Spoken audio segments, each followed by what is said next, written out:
85% of people have trouble with low self-esteem. When you talk badly to yourself at some point in their lives now, that number is big enough to make us stop and ask us what's on our minds. We're going to talk about a subject that is both difficult and life-changing. Stopping your bad thoughts. The goal here isn't just to shut up that reviewer. It's about giving people power. For ourselves to live fuller lives in the grim world, we have a deep understanding what we think is more than just a whisper in our minds. They are the loud sounds that tell us how to be happy. Our pain and suffering. Stoic knowledge tells us that, even though the world might not bend to our will, how we see it is completely up to us. The Stoics were more than just old thinkers. They were the real mind-tough guys, fighting against the power of unchecked thoughts and feelings with reason and inner peace. This afternoon, I'm going to help you understand how these bad thoughts make us feel, and to look into useful, stubborn ways to fight them. We'll learn how to use our minds to get things done. To make a living negative bands, don't hold them back, but driven by the values of knowledge, valor, fairness, and good sense. If you're not sure, I want you to stay with me. Some of your deeply held views might be called into question by this, but it will also open the way to a new level of mental growth before we start. Please share this video with other people who are on their own path of growth and looking into philosophy, and if you like the ideas we're talking about here and would like to help us become more calm, I need a simple, free request from you, is to click the subscribe button. Allow us to begin. Negative thinking isn't just a bothersome thought once in a while, or a short-lived bad mood.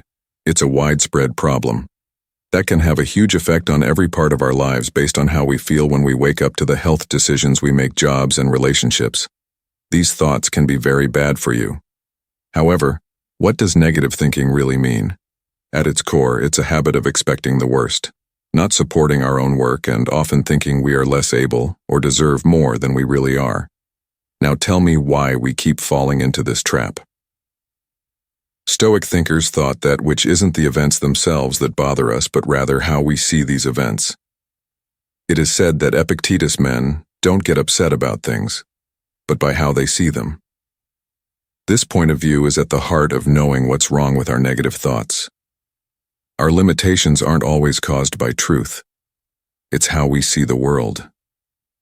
The Study of the Mind by Carl Jung gives us more information.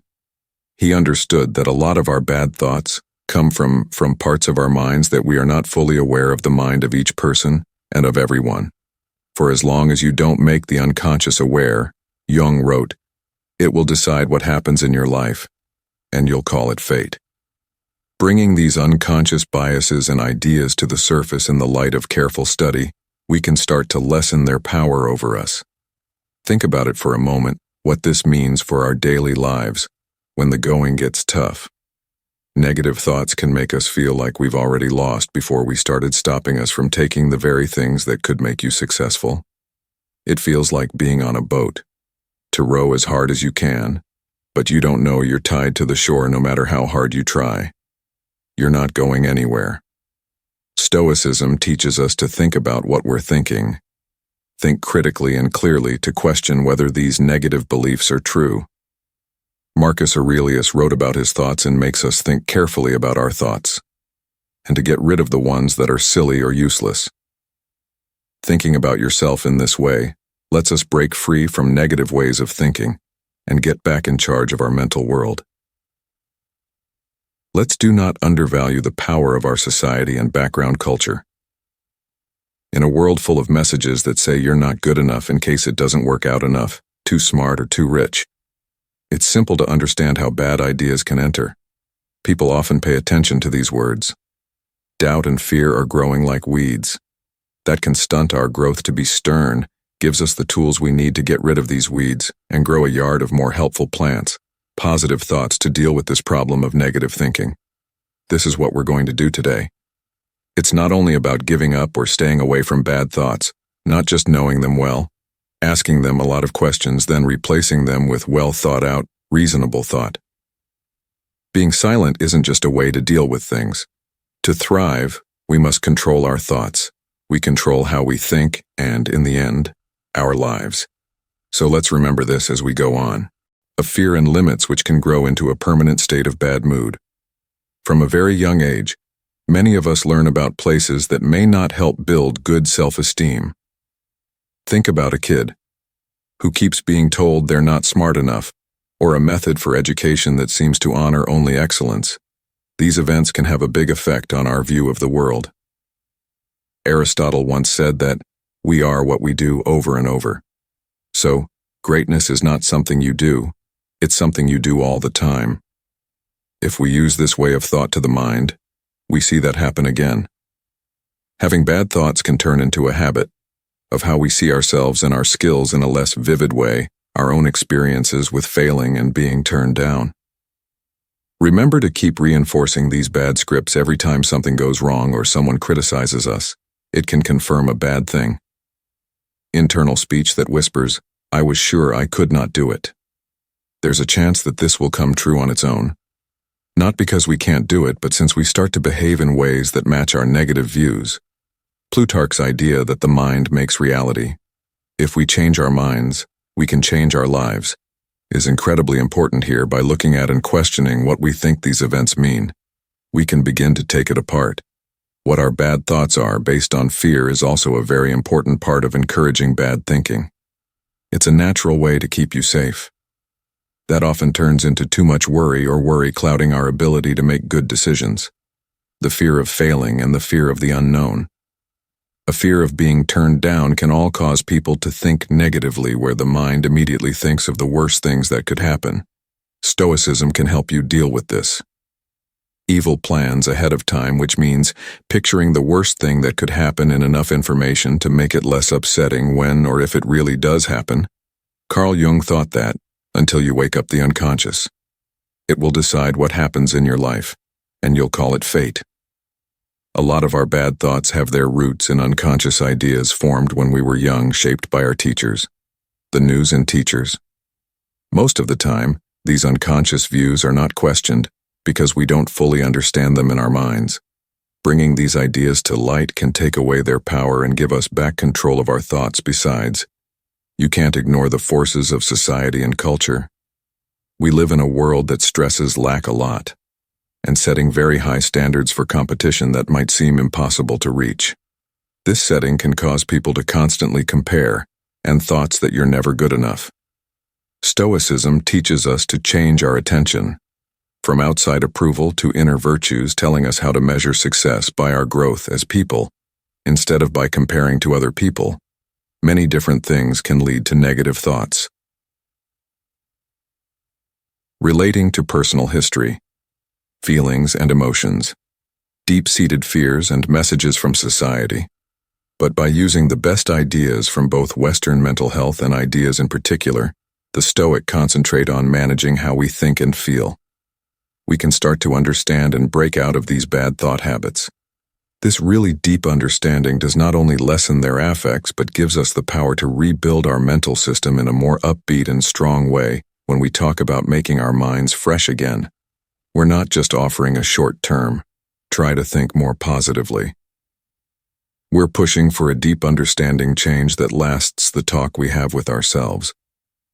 This is about developing a way of thinking that lets us not just to stay alive, but to do well. Stoic philosophers give advice that lasts forever on how to make this happen through the focused act of thinking about our thoughts and shaping them on purpose to build peace and strength. One of the most important ideas in Stoicism is the idea that how we feel and act are what our decisions led to, which we have the power to change. Marcus Aurelius was a philosopher and Stoic ruler. It was said that you control your mind, not events outside of. Understand this, and you will be strong. This strong claim serves as a reminder. Getting control of our thoughts is the first step towards rebirth. Checking to see if they are correct afterward. Getting them in line with our true beliefs and intentions. Aristotle also gives us some good ideas here. He said that knowing yourself is the first step to being wise. This journey of self-reflection includes looking deeply into how we think and telling us which ones work best for us. versus those who get in the way of our attempts by paying more attention to our thoughts. Now we can start to fight the bad ones that have maybe get stuck in your mind over time. This process of making us think about things in new ways, about how we see the world. The people who lived in the cave thought the shadows on the walls were real, because that was all they had ever heard. When one of them gets away and sees the outside world, he knows that what he knows isn't complete, and is able to reach a better level. How much you know. This picture shows very well how making our world bigger to include ideas that are good and teach can drastically alter the way we see things, and understanding the views that Carl Jung had about the unconscious mind and the models give us more information into the significance of surrounding ourselves with good things. Jung says that memories and thoughts that we share affect our minds, things that make up the collective consciousness. These shared, how we see the world is affected by our culture and ourselves. By picking settings that are helpful, strong, and good, we can change the patterns that are most common. Our personal stories, moving away from ones that focus on fear and not being good enough to those who are strong and want to reach their full potential in real-life terms. Putting positive things around us means more than just being with happy people. It includes doing things and reading things that help us reach our life and intellectual goals. It means taking part in groups both on and off the web, where conversations are based on support, along with helpful feedback instead of judgment and bad things. It means we have to be careful about the media we read, choosing books, movies, and TV shows that teach and inspire, instead of ones that spread fear or hopelessness. It also means making your home and workplace a good place to be, which shows the ideals and virtues we admire. One easy way to do this is to keep and well-kept living space in line with Stoic behavior, shows a clear and organized mind, or putting art in our rooms to make them look better. And signs that remind us of the values we stand for, like bravery and just moderation and smarts. When Seneca writes, his words are heard all over the world. Keep the excitement of your youth. After some time, you'll be able to use them better, by surrounding ourselves with good things. The main thing we are holding on to, growing or making excitement that fits with our better selves. Not only does this make our lives better, but also sets an example for others to follow. People who are in our groups, resulting in a positive chain reaction on our way to stop thinking negatively. The Stoics tell us that intent and understanding can go hand in hand. Alone aren't enough. What needs to be done, as Epictetus put it so well? First, tell yourself what you'd be, then do what you need to do. This clear instruction brings out a deep reality, stern truth. Our goals must come to life in the way we live. Not just our thoughts. Being stoic about what you do means doing things and acting in certain ways that make our moral beliefs stronger. Every day, you have to make choices on purpose that are in line with our wise beliefs, truth, bravery, and moderation. By acting in ways that show these virtues, we question the bad thoughts that tell us we can't or not worthy, because of changing our story to one of strength and self-efficacy. Aristotle also stresses how important acting is. In his idea of the mean, where being good is more than just a thought, rather a state of mind, because of the regular practice of picking the middle ground between too much and too little. This is a naturally active practice. Aristotle thought that we become just by doing just things, being brave by doing brave things, to be calm and moderate by doing acts of moderation. This means that behavior is not just a sign of virtue. It is the very thing that makes character grow. Plato also gives us information about the power of acting to change things through his ideas about forms, which says that to know good is to do good. That is, real information, once reached, always leads to doing the right thing. So, by making our deeds match our Stoic beliefs, knowing what honor is, this brings us closer to the goal of good friends, taking our minds to a higher level, but also our whole selves. Carl Jung's idea of individuation, the mental process of putting together the mind and the unconscious mind to become self-actualized, clearly shows how important it is to act for Jung. This merging doesn't just happen through thought, but by meeting people from around the world that make our current systems look weak and push us to grow. He says, what you do makes you who you are, not what you say you'll do. Bringing up that, Our real personality and level of mental development are shown by the things we do.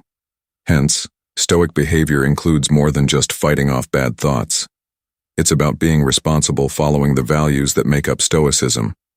It has to do with making choices, little and big actions that show a desire to get better, and moral and intellectual honesty, whether it's picking to be kind, being in a tough spot, choosing to deal with a long-held fear that we will forgive someone who has hurt us. Each thing you do is a step towards becoming the person we want to be. Taking silent action also means taking on the obstacles that life gives us as chances to get better. Instead of running away from tough situations, Stoics see these places as places to practice virtue. Every task is a reason to do something, a chance to show how strong you are, having patience, or confirm our dedication to our values in real-life terms. The act of being silent can be as easy as setting daily goals that are in line with our morals, doing service in the neighborhood, one that encourages fairness and kindness, or keeping up with discipline like writing in a book or meditating that make you think and control yourself. All of these things not only stops you from thinking negatively, but also makes you stronger and more moral. Stoic thought focuses on that our acts aren't the only thing that shows not only our values, but also what we say, the power of words to change things. It's important to stress that Epictetus told people first, figure out what you mean before you talk. This idea shows that words have power on their own, to influence, not just say what we feel and think. The Stoics knew that words could hurt people, or destroy the castle in our minds. In his own works, Marcus Aurelius often thought about how to connect better, and putting it bluntly that what we said should have the virtues we work to develop added to them, like being honest, setting limits, and being kind, that our speech is in line with these ideals. We keep up our Stoic practice and spread its impact to other places, having a good effect on those around us. Aristotle also has something to say about this. With his idea of ethos, both pathos and logos bringing attention to the persuading power of speech, he made the case that integrity, ethos, pathos, a mental link with a logical case, logos, are important parts of successful communication. Aristotle thought that the words we use and the way we speak not just give information, but also change and shape the world around us. It's not just info that we send when we talk. We're changing people's minds, how we feel and act. A deep respect can also be seen in Plato's dialogues for the clarity and power of words. Take his Socratic talks as an example. Show how Socrates used discussion and questions to question what people think and find deeper truths. Plutarch tells us that by having thoughtful and careful conversations, we can help other people understand better. And psychology views on self-awareness, and Carl Jung's ideas about the mind understand the Stoic focus on speaking with care. Jung wrote, "A lot of information about the power of the mind and how words can both show and change things, the underlying urges that make us act the way we do." He thought that by becoming aware of these urges through conversation and thought, our cerebral parts can work together better, which leads to more health and happiness. Besides, the power of words goes beyond just talking to other people. When we talk to ourselves, the things we say to ourselves can have a big effect on how we see ourselves, and bad self-talk about your feelings. An everyday human event can be especially harmful, resulting in less drive and stronger feelings of failure to help positive self-talk. On the other hand, being rooted in Stoic values can help and inspire people. Saying good things to yourself, a method that is often suggested in modern behavioral and cognitive treatments, fits in well with Stoic movements. These statements say that not about fooling oneself with false claims, but about making stronger. Being stern means being strong and tough, knowing how to control and be good by giving us confidence in our ability to control our reactions and our promise to follow our principles in every way. We make our tough determination stronger. So, the power of words in Stoicism is more than just an idea, but really useful. It includes how we talk to other people, what we say to ourselves, and even how we interact with culture in general. Every word we pick has weight. Putting up or taking down, shedding light on or hiding, feeling better or worse, so that we can keep developing Stoic values. Let us always be aware of how our words can change things to change ourselves and others, to make the world more connected with sense, virtue, and knowledge. Thanks for coming along with us on this deep trip today, from the very core of Stoic thought. Keep in mind the words we use and the things we do. Lead the way to a good and meaningful life. As you continue to deal with life's challenges, Stoicism's wise words can help you find your way.